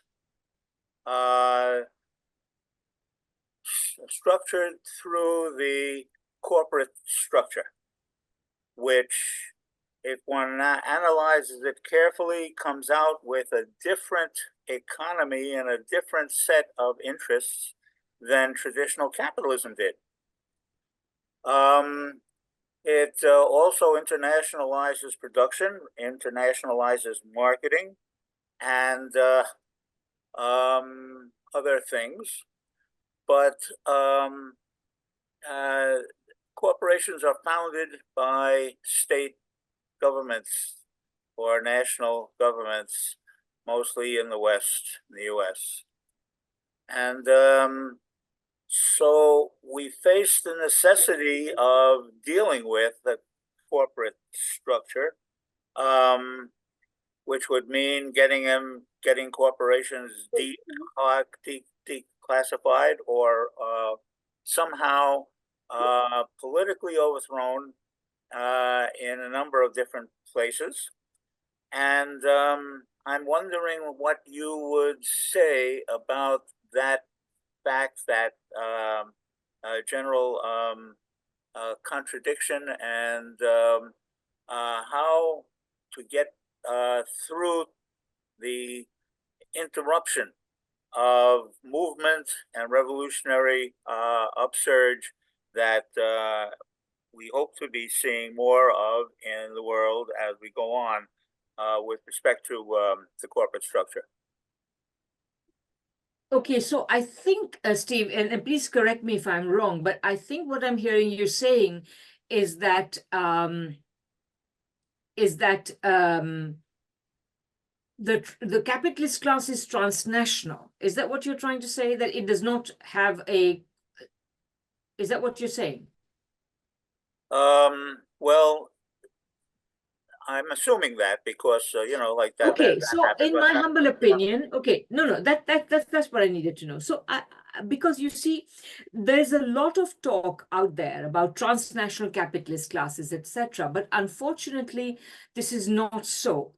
Capitalist class, the corporate capitalist class, each major corporation is based in a particular state, and it uses that particular state, it uses its connection with that particular state to advance its interest in the rest of the world. So, for example, McDonnell Douglas or whatever, Boeing or what have you, uses the American state, whereas Airbus will use the German and the European structures to advance its interests and so on. And this remains the case. There is no, I mean, yes, there are many transnational connections. There are attempts to try to create a transnational capitalist class. I have friends, by the way, Kees van der Pijl, whose work I deeply admire. I do disagree with him on this. He thinks that there's a transnational capitalist class, as do some other friends of mine. I just don't think that's the case. Yes, they are trying to create one, but the objective contradictions of capitalism continue to throw spanners in those works. At the end of the day, Boeing or McDonnell Douglas or Northrop Grumman is connected to the American state, whereas, Sanofi Aventis is connected to the French, or BASF is connected to the German, what have you. This is the reality of the situation, and that is why we will continue to have contradictions among capitalist powers, let alone among the powers like China, which are not capitalist in a meaningful way. I agree there's a lot of capitalist activity in China, but in some meaningful way, China remains non-capitalist and the capitalist. So there are different types of contradictions. And yeah, so that would be my answer to your question. But please feel free to come back if you want. Well, I'm trying to make reference to the internationalization of capitalist production, capitalist investment, though it has a national base for each corporation. multinational corporations find themselves chartered in a number of different nations, and yet they are one entity. And so they present a kind of international capitalist force against the people of a number of nations that have different laws with respect to those charterings, and therefore present a broader problem for those who would like to overthrow this capitalism. And I'm wondering how you would see that. That's what I'm So you know, again, I feel that, you know, there's just a lot of discourse about how big and how real, big and powerful the transnational capitalist class is. This is simply not the case. So let me just go through some of the main points. Number one, the first instances of the transnationalization of American capitalism actually came as a result of the national policies that were pursued by European companies. What do I mean by that? In the post-Second World War period, the French, the Germans, and the others said to the Americans, if you want to sell us cars or washing machines or what have you, don't export them, produce them here. That gave rise to the requirement of big American corporations to invest in European countries. And the European countries said, fine, you can come and invest here, etc. That's the first thing. Number two, the transnationalization of the capitalist class is exaggerated because people think that the concept of global production refers to foreign direct investment. That is to say Ford Motor Company investing in China or Mexico or Colombia or wherever. It doesn't matter. The fact of the matter is that on the whole, FDI is about 10% of world GDP. And for most countries, it's even less than that. So 10% of, sorry, not world GDP, 10% of world investment. Foreign direct investment is about 1/10 of the total investment taking place around the world, which means 90% of the investment that is taking place around the world is domestic. And then thirdly, what is often counted as global production is actually outsourcing. Outsourcing is not global production. Outsourcing is when Walmart contracts with a Chinese producer of, I don't know, sneakers or flower vases or what have you to produce things, but those producers are owned by non-Walmart companies. And they're often producing far more sophisticated goods. And precisely because they are producing these goods, they are free to move up the value chain on their own. And that's what they've done. And that's why the United States is productively weakened. Or one of the principal reasons, because Chinese companies, or Indonesian companies for that matter, but mostly Chinese companies, have been actually very adept at moving up the value chain. Yesterday, they were producing things on the specification of American big corporations, and today they are producing their own products, which are competing with American producers. This is the productive weakening of the United States, and I really must insist, you've got to understand that there is no transnational capitalist class, or there is an attempt to create one, but it doesn't exist. Even the Europeans and the Americans have much to fight about, let alone the Americans and the Chinese and what have you. Thank you, Okay, thank you very much. If I could just interject there, a political note, not only is there not a international transnational capitalist class, but those who profess that often don't recognize U.S. imperialism. An example of that would be William I. Robinson and supporting U.S. imperialism in Nicaragua. That's, excuse me for adding. No, exactly, yeah. Next on the stack is Jean Rule, followed by Steve Zelter, followed by Raj Sahai. And I'll ask everyone to please try to keep your questions short and maybe just make one question because we're running out of time. But go ahead, Jean. Please. Okay, well, Radhika, thanks so much. I really enjoyed your talk, and frequently I try to find things wrong with the speaker that I can, has critical questions, but unfortunately, I couldn't find anything wrong with your talk. So I agree with you completely. But I have Fantastic. a couple things. One is, I don't know if you know this book, Reorient by Andre Yes. Gudrun.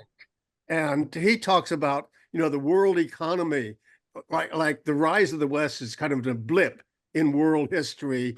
And the world economy is reoriented itself around China and India, which I find very interesting.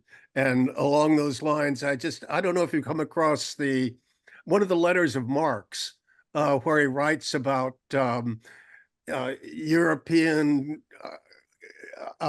Confucianism and Western socialism. And then he says, who knows, perhaps on their next flight through Asia, perhaps the European reactionaries will, when they come to the Great Wall of China, will see written on the wall, République Chinoise, liberté, égalité. Égalité, fraternité. You know that one. I think that's a beautiful quote. But I just wanted to get your thoughts on this matter.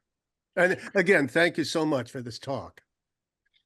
That is a huge question. And I must say that I don't think I'll probably end up doing an injustice to it. But let me just say the following, that, the reason why capitalism is a blip in the history of the world is not, people think that it's because only the West has learned how to create labor-saving investment, etc. This is actually not true. I've actually been to museums and in China where you could see that they already had the rudiments of manufacturing, right? So to produce exactly replicable products again and again. So China, and to a lesser extent India, they indeed, and India had a different set of, I think, India could produce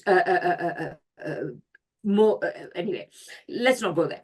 But because especially, I feel that the current government is doing India a very bad turn. But the Chinese government, of course, is a good one, and it's developing China's productive capabilities.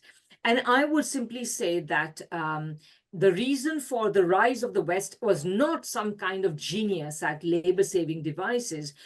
It was imperialism. And now that imperialism is no longer, is more and more difficult. I mean, everybody else, this idea that China can only progress by stealing US technology is complete nonsense. I mean, we are all human beings. If you could figure out something, then, it may take me a few days longer, but I will soon figure it out too, if you can produce a microchip that is, 5 nanometers and whatever they're called, and China will probably go on from 7 to 5 very soon, and it'll go further, because you see, by not providing it with the things it needs, you have essentially forced it to come up with the ability to do so. And so sanctions are only going to strengthen China's ability to do this. So to me, what we are going to say goodbye to and good riddance to is the era of imperialism. But the moment the era of imperialism ends, everybody is going to have to earn their keep, which is not what a substantial part of the world has been doing for now. That is to say, the rich part of the world. So, Thank you. Steve Zeltzer, please. Yes, I think we have to look at the development of China, the economic development, in part with the need of U.S. capitalism, Western capitalism to invest in China, which they did to solve their economic problems. And what has arisen in China is a billionaire capitalist class that is not controlled by the state directly, and also is investing internationally. You have a monopoly billionaire class in China who are making economic decisions based on how much profit they can make. That's part of the development of China. And I think that, as I've discussed before in this forum, the largest exporter of capital in the world, private and public, is China. Now, if you look at the investment of the capital in China, actually in, for example, Africa, Namibia, South Africa, the investment is not for industrial production, but in fact is for extraction of resources. So you have a situation where when they joined the WTO, which is a capitalist organization globally, they use the rules of the WTO to wipe out industrial whole industries in China, such as in South Africa and Cape Town, the clothing industry. They use the capitalist market to mass produce goods cheaper in China, which they then exported to many other countries around the world.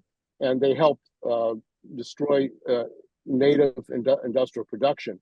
And actually, the situation in China, in South Africa and Africa now, is that the BRICS organization, which is presented as some kind of alternative, including Modi, including Saudi Arabia and other countries, is actually a capitalist organized economic formation, which is not in the interest of the working class in South Africa and in any of these countries. So what is this economic arrangement that China has?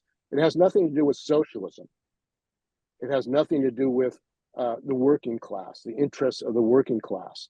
It has to do with the profit and expanding profit. In China, we just had APEC in San Francisco, and I was at APEC in Beijing. APEC is not about increasing the advance of the working class, or the interests of the working class. It's about how you can make more profit. That's openly what they say in APEC. As a matter of fact, China's coverage of the APEC in San Francisco left out that there were mass demonstrations of Filipinos, all kinds of people against the policies of APEC, which were imperialist policies, economically, anyway, as far as the working class. So I think this facade that China is developing socialism when in reality it's advancing the interests of capitalists in many, many countries of the world is fallacious and not based on really facts. And I think that the other question, which is very important, is inter-imperialist rivalry.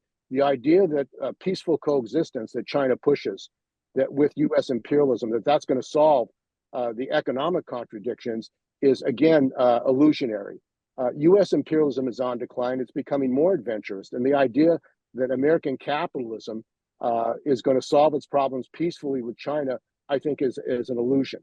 And that means that the working class in the United States, and I agree with you, the working class has to make a change. The people of the United States. China is not calling for that. China is not calling for the working class in the United States because to make a change and to build a workers' party and to challenge capitalism here. Because China is really interested in a relationship with imperialism and with the capitalists. They want to make a peaceful deal. They want to make more financial deals. Yeah, that's more than 2 minutes. Thank you, Steve. Okay. Okay, so first of all, Steve, I mean, I agree with a lot of what you say, but not everything. So let me just create some of the main lines. So number one, I agree with you that China has a billionaire class. And to me, I would also agree with you that the level of inequality in China is greater than I think I'm comfortable with, but leave me aside, greater than I think is good for China and greater than many Chinese think is good for China. So that I agree with you. Having said that, I just don't think that in China, the capitalist class can do what it likes. What you have in China is, yes, you have, you have many capitalists in China. You have many billionaire capitalists in China. You have capitalists who belong to the communist. Sorry? Sorry? Go on. I think. Yeah. So you have capitalists who belong to the Communist Party. You have capitalists who are exceedingly rich, but they do not hold the reins of state power in the way that capitalists hold the reins of state power in countries like the US and most Western countries. So in China, it is the Communist Party of China that holds the reins of power, and it can and it has called capitalists on the carpet when they are seen to deviate from what is considered the national interest. As I say, I will agree with you that the Communist Party is still being more lenient with them than I would like to see, but I just don't think, Jack Ma was, essentially denied from having his IPO. Various other capitalists are also brought to book when it is necessary. And I think that on the whole, as I say, China is meaningfully socialist.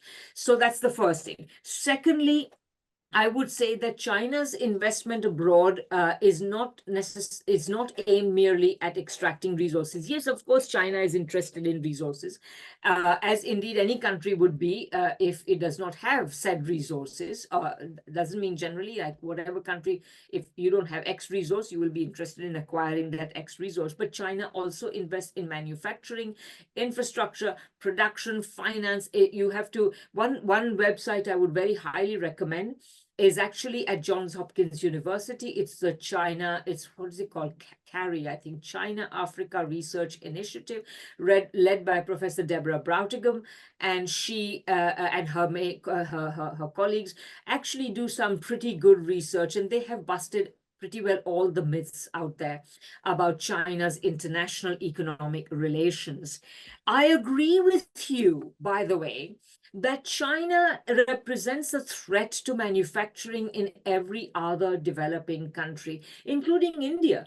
And, you know, it will interest you to know that the Indian capitalist class actively lobbied not to join REPEC because they knew that they were too inefficient as producers to stand up to Chinese competition. And the only way that they could continue to survive was behind the walls of Indian state protection.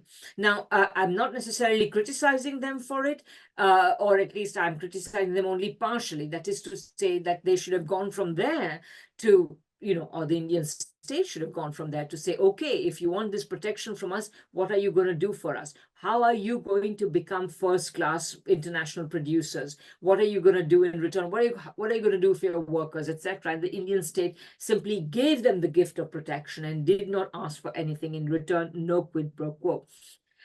As a result, I will say that, unfortunately, I will not agree that the whole of the BRICS is capitalist. I think barring China, yes, of course, all the other countries are capitalist. India is capitalist and fatally so.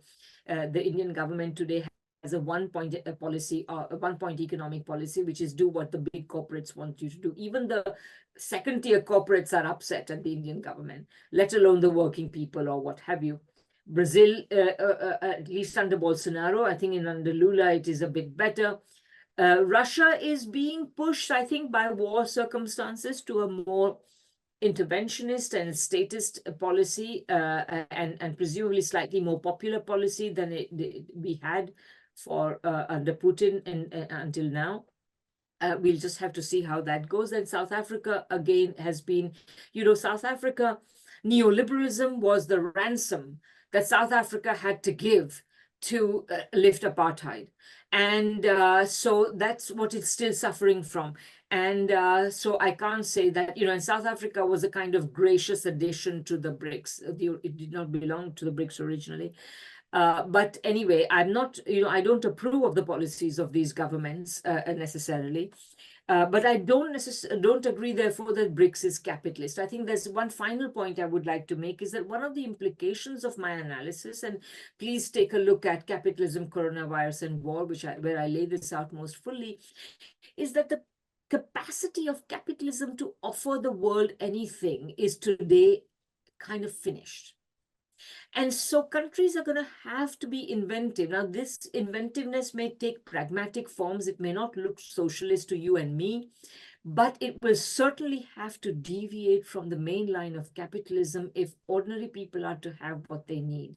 So what we really basically need is to empower people as much as possible to demand what they need, because if they demand what they need, there is no way that our economies can remain capitalist. Thank you. We're getting a bit late on time, so I'm asking everyone, including our speaker, to probably be a little bit parsimonious in questions and responses. But Raj, please go ahead. Yeah, thank you. Radhika, I like the approach that geopolitical economy, in other words, look at capitalist economics in a global setting. I totally think it's very good and consistent with Marx. I agree with you there. But I also go by Lenin's definition of imperialism, the economic essence of it. And also the approach Stalin developed on the national questions. So national and colonial question. So the way I see it, and I want you to react to this, I see the world is becoming divided into two blocks now. Okay. One is G7, which is the old capitalist countries that were colonizers, as you pointed out. The other one is BRICS, which were formerly colonized or dominated. And I don't agree that China is socialist, because if you call it socialist, you will not be in company of Lenin or Marx or Stalin. Okay, so it's different. I agree with you. It's different in that the state, I call it a dirigist state. Okay, I'm following Indian Marxist Prabhat Patnaik's terminology, which he uses for Nehruvian government as a dirigist state. And I think that's what more appropriate for China, which is a state that doesn't find any polar class in being able to dominate. So it prevents domination of the working class.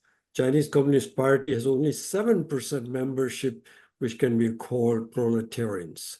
That's not a proletarian party, which is what a communist party is. So that's one thing. On the other hand, they don't allow the billionaires to be able to dominate completely the state, unlike the United States. So it's a different state. So the BRICS, the way I call BRICS is that it is a productive capitalist states. In other words, they have the surplus because they have the manpowers that produces a surplus. And just like within the country, as you pointed out, I think we're getting a little past 2 minutes and we're kind of getting okay. I'll wrap up. So I think this is differentiation right now, and the world is entering a very dangerous place.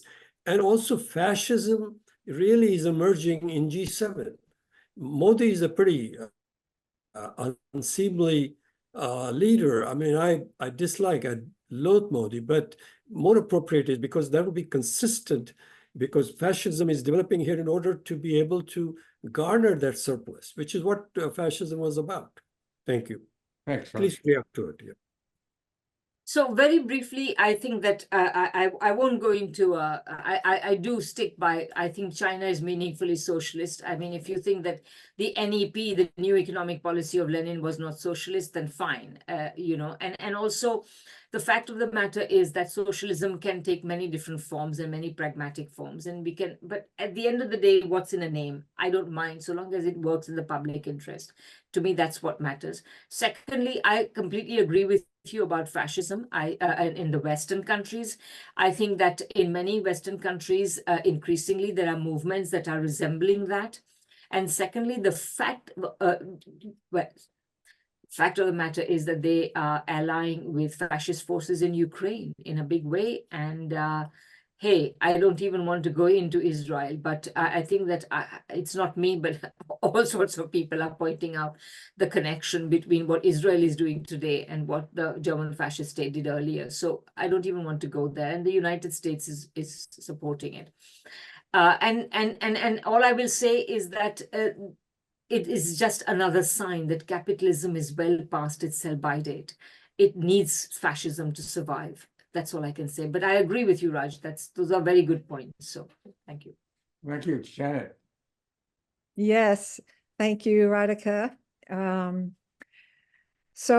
I have basically two questions. I don't know if there'll be time for both, but I'll start.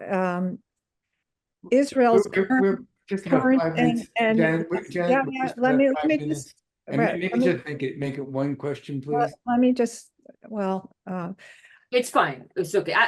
If others may want to stay, I'm happy to stay longer. Israel's current and horrific genocidal settler colonial real estate project aside, can you talk about how chattel slavery, free labor, no quotes, free labor, and British and other European colonialism and settler colonialism and their legacy factor into the historical capitalist continuum? I know it's a big question. And the other question is, if there's time, would you talk about what you think of the UN, what role it plays? Can it ever play a different role than it does, given the veto power of the US and the UK? Thank you. Okay, so very quickly, I would say that I couldn't agree with you more. I think that actually the decline of the power of imperialism has gone hand in hand with the rise of discourses critical of imperialism, and that is inevitable. I think people are more easily able to see, but I don't think that the West would have been able to industrialize without the labor and surplus contributions of the colonized countries. So I'm just going to be very brief about that. And that includes slavery, indenture, and even in countries where there was not formally slavery like India, they had peasant production squeezed like anything in order to yield the surpluses that industrialized Britain. So, I mean, and I can send you an article about that if you like. So that's my answer to your first question. My answer to your second question is, you know, the whole UN question has become very muddy. There are a lot of people who I generally agree with, but they articulate their views by saying we must oppose the UN.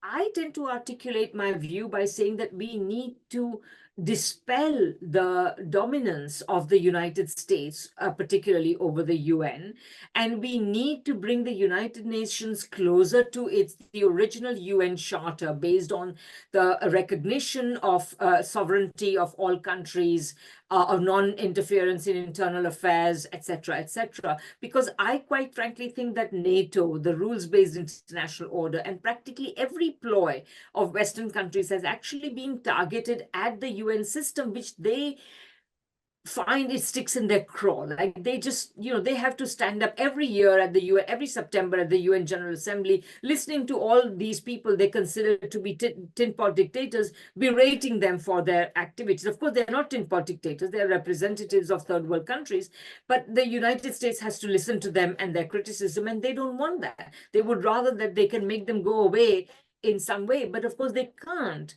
But they can create organizations like NATO. They can create discourses like the new rules-based international order. So far, at least, I feel that I think we need, yeah, and I agree. Roger has put in the Friends of the UN Charter Group. Exactly. Look at their manifesto. And I would say that I would, by my present analysis, and I'm not an expert on the UN, but my present analysis, I would stand by that position. So, yeah. Thank you. Our last two folks are Charlie and James. Thank you for sticking around. Charlie, it's all yours. Good to see you. Oh, hi. Thanks, Roger. Well, this talk was billed as BRICS versus NATO. So I would like to hear some discussion about that. Okay, so, you know, my own view is that and I'm sorry because, you know, honestly, like I should have planned my talk better because I just went on, but I didn't feel I could talk to a group of Marxists or people interested in Marxism without saying something of what I did. But okay, so briefly, my spiel on BRICS goes as follows. Or let me begin with NATO. Like I've already said that NATO was basically created as a way for the West to have an organization through which it could try to assert a set of practices and views that would be contrary and that would essentially assert imperialism against the UN, which was created in a uniquely anti-imperialist moment when the power of the imperialist countries was lowered thanks to the 30 years crisis of imperialism of 1914 to 45. And on the other hand, at the same time, the NATO, by creating NATO, the imperialist countries wanted to salvage what remained of their power. So that's what NATO is. The BRICS countries, to me, they form to some extent a continuity with the rise of the third world in the 60s and 70s, the demand for the new international economic order, etc. Although I will also agree with the previous, I think it was Steve, who was saying that you have to understand that these countries have become much more pro-capitalist, and I'm not including China in that, but certainly the other BRICS countries. So to some extent, the character of the assertion of the third world has changed. Where I take some as a socialist, I take some comfort is in the following two facts. Number one, BRICS countries in general have done better, whether it is India or Brazil or what have you, they have done better when they have followed policies that are less neoliberal and more pro-people. So, for example, India under the 2004 to 2014 Congress government, or Brazil under Lula, etc. So I hope that this will show them the way to go forward. Although obviously politicians like Modi and Bolsonaro will keep coming up. So that's one thing. And so I think the BRICS have done well. And secondly, I feel that, quite frankly, like I was saying earlier, I don't think capitalism has very much to offer the world today. So I think that that's why I feel that countries who are willing to, like insofar as countries elect governments that have more, that owe more to popular power than to corporate power, I think they will take their lessons from China. And I'm not saying China is socialist in some kind of ideological sense, but the pragmatic way in which China has tried, at least, and again, not without blots on its copybook, to realize a popular welfare. I think if they were to learn from that, then I think that would be a very good thing. That's my humble opinion about BRICS. So I would say that BRICS will be, even though there will be temporary deviations of the likes of Modi and Bolsonaro away from the anti-neoliberal path, I think the BRICS will be corralled by forces of history along an anti-neoliberal path. Thank you. And other countries too. I don't just mean the BRICS. Exactly. James, you're the last person, so please go ahead. Thank you. Yeah, thank you for the talk. It seems that there's something outside the capitalist class and nation competitions, and it appears to me that corporations now have an emergent behavior where behavior is so anti-human as to threaten long-term human existence, where those who operate corporations have gone through a process of manufactured consent that creates sociopathic macro behavior. So if a CEO or board member attempts anything that values humans rather than profits, they're out. And it's almost as if that emergent behavior is like a form of AI that comes out of the social relationships that run corporations. And I worry that it's the corporate structure that is really the great enemy, not the capitalists per se. And I say that because capitalists, basically now just, have this diversified portfolios, and they sit on the sideline managing their investments while the actual decisions are made by the people who are manufactured to maximize those. And so if our real opponent is really some kind of corporate emergent behavior, what does that mean for our class analysis? And have you ever thought about emergent behavior in corporations? Thanks. Oh, first of all, let me say I completely agree with you. And so I could just end there, but let me just also say that since you did ask me a question, I will say that a class, Marx never said that individual capitalists were to blame. He always said that it was the structure of imperatives that created that. So, but of course, that doesn't mean that, it's, at the same time, it's also true, as I think was implied by what you were saying. I think you were sort of referencing the sorts of things that people say when they say that, the kind of capitalist system we have now encourages the worst kind of sociopathic and sociopathic people to rise to the top, like that's what, you need to be a sociopath in order to be a CEO today. And I think that has been proved by when you listen to the various CEOs of our day. But having said that, I would also say that oops, sorry, where is it? Yeah, I would also say that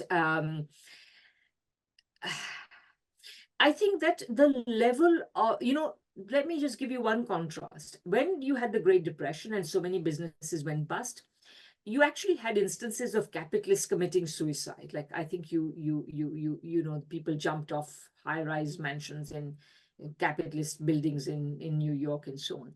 You never had any of that after 2008. Why? Because precisely of what you were saying, that capitalists don't take individual responsibility. It's not about individual capitalists anymore. I agree, it's about the social structure. So what's the solution? Change the structure. Remove the legal structure that allows capitalists, first of all, to be unregulated, to be financialized, but beyond that, I mean, create public enterprise, create cooperative enterprise, create a economy based on a completely different type of firm structure, and ultimately nationalize monopolies. The American tradition of antitrust is complete bunkum. It creates oligopolies, which then create cartels and to replace monopolies. And what's more, it's also actually regressive, because the progressive thing about monopolies is that they are the ones who are the left standing, like you can't, once you have production on a certain scale, it's probable that in addition to natural monopolies like land or minerals or utilities or what have you, and railways and so on, the production of commodities will take monopoly form. But then if they take monopoly form, which may be the most efficient, if that is so, then it should be publicly owned. Simple. There is no reason for these companies to be privately owned. And once they're publicly owned, you will be able to say, you know what? These kinds of compensation packages are ludicrous. People will be willing to do this work for 1/100th of what people like Elon Musk and Warren Buffett and what is that guy's name? The software man, Bill Gates and so on, what they are paid. It's ludicrous, the kind of money they get. Nobody deserves that. And you know what? How much more efficient can you be than me? Like twice as much would be about the limit, given that both of us only have 24 hours in the day. Like how much harder can you work? How much smarter can you be? How many more hours can you stay awake? Well said. Radhika, thank you so much for sharing your thoughts with us. And thank you everybody for coming, for these really, really good questions and comments. I really urge folks to follow the International Manifesto group. And because there's a lot that we can learn from them. It's a developing theory, it's a developing application of Marxism to current situations. And Radhika, I'm really hoping that you'll come back and join us again and tell us more about some of the things that you're thinking and developing. So I'd love to come back anytime. And I just want to say, I really enjoyed this conversation. I agree completely with Roger. I thought that, and I'm sorry I went on for too long, because it would have been better to have more of Q&A and less of me, and me just talking. But anyway, I'd love to come back, and I promise to be more disciplined next time. So, but thank you, everyone. I really enjoyed the whole conversation.